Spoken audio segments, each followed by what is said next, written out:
Qizlar, hozirgi kunda bizaga juda ham ko'p murojaatlar bilan kelgan qizlarimizning ichida homila rivojlanishini orqada qolishi ko'p uchrab turibdi. O'sha uchun men o'ylaymanki, buni har bitta homilador elementar darajada bilishi kerak va qanaqa yondoshishni bilishi kerak. Ko'pchilik o'g'il bo'lsa qorin katta, qiz bo'lsa qorin kichkina, birinchi homilamda kichkina bo'lgan, ikkinchi homilamda ham kichkina so'zlardan foydalanasizlar. Bu to'g'ri emas. Har bitta organizm o'ziga xos individualность bor. Bizani qiladigan ishimiz o'z organizmimizni eshitish bilan birgalikda uni nazoratga olib kuzatish va to'g'ri yo'lda bo'lish, ya'ni ginekolog ko'rigiga o'z vaqtida chiqish, laborator tekshiruvlardan o'z vaqtida o'tish va ultrazvuk tekshiruvidan o'z vaqtida o'tish kiradi. Xo'p, shunday ekan, bugun sizlarga kichik homila haqida, ya'ni o'sishdan orqada qolishi, homilani o'smay qolishi haqida aytib beraman. Homilani o'smay qolishi ikki xil bo'ladi. Erta muddatlarda o'sishdan qolish va kechki muddatlarda o'sishdan qolish. Bu 32 haftagacha bo'lsa, erta muddatlarda o'sishdan qolish deyiladi. 32 haftadan keyin bo'lsa, katta muddatlarda o'sishdan qolish deyiladi. Qaysi biri xavfli hisoblanadi? Katta muddatlarda o'sishdan qolish xavfli hisoblanadi.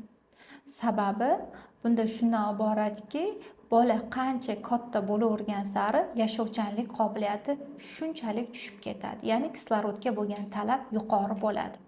O'sha uchun biz qancha erta muddatlarda aniqlasak, homila o'sishdan orqada qolishini shuncha to'g'ri taktika qilamiz va to'g'ri yondashamiz. Xo'p, ona tomonidan qilinadigan birinchi ish, birinchi o'rinda ayol o'zini organizmini e'tiborli bo'lib kuzatish kerak. Qorin kattalashishi doimiy nazoratda bo'lishi kerak ayol tomonidan. Ikkinchisi, bola harakatlanishini doimiy kuzatib borish kerak bo'ladi. Uchinchisi, bizada ayolimizda qon bosimini doimiy nazoratga olish kerak bo'ladi. Qon bosimi baland ham bo'lishi kerak emas, past ham bo'lishi kerak emas va ayol har bir homiladorlikda vazn yig'ishini e'tiborga olish kerak bo'ladi. Siz vazn yig'mayapsizmi? Bu ham normal holat hisoblanmaydi. Va qo'shimcha kasalliklaringiz bo'lishi, yondosh kasalliklar, misol uchun kimlardadir qandli diabet bo'lishi, kimdadir qon bosimini baland bo'lishi, kimdadir yurak kasalliklari bo'lishi. Agar sizda yondosh kasalliklar bo'lsa, buni ham alohida nazoratga olib qo'yishingizni tavsiya beraman. Keyingisi ikkinchi taraf, ginekologga murojaat qilishingiz kerak. Doimiy bir oyda bir marta. Ya'ni ginekolog nazoratiga chiqqaningizda nimalarga e'tibor berasiz? Birinchi o'rinda qorin tubi o'lchab ko'riladi. Haftasiga mos yoki yo'qligi. Qorin aylanasi ham o'lchab ko'riladi va albatta taroziga chiqib, sizni vazningiz, qon bosimingiz o'lchanishi kerak. Va siz qon tahlillarini topshirgan bo'lishingiz kerak. Eng minimalizm darajada koagulogramma. Qonimiz quyuq bo'lmasligi kerak doimiy va qonimiz kam bo'lmasligi kerak. Homila atrof suvlari ko'p yoki kam bo'lishi ham bolani o'sishiga albatta ta'sir qiladi. Va tug'ish interval oralig'i normada bo'lishi kerak. Sizdagi klinik laborator o'zgarishlar, siydik,da, qonda, mazokda o'zgarishlar albatta ginekolog nazorati ostida bo'lishi kerak. Va albatta ultrazvuk tekshiruvi.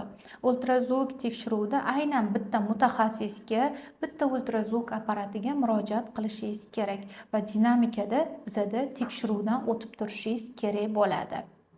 Shunda bola qanchaga o'sayotganligini baholash mumkin bo'ladi. Va eng kerakli usullardan bittasi bizada bu KTG tekshiruv usuli. Kardiotokografiya tekshiruvidan o'tishingiz talab qilinadi.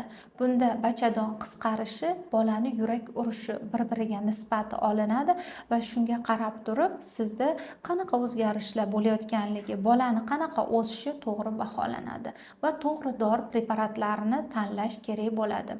Agar sizda shunday holatlar kuzatilayotgan bo'lsa, albatta mutaxassisga murojaat qiling. Chunki har bitta homilador va uni bolasining sog'lig'i biz uchun muhim. O'zingizni nazoratdan chetda qoldirmang va albatta o'z organizmingizni eshiting va bizga qo'ng'iroqchani bosib qo'yish esingizdan chiqmasin va bizani kuzatishda davom eting.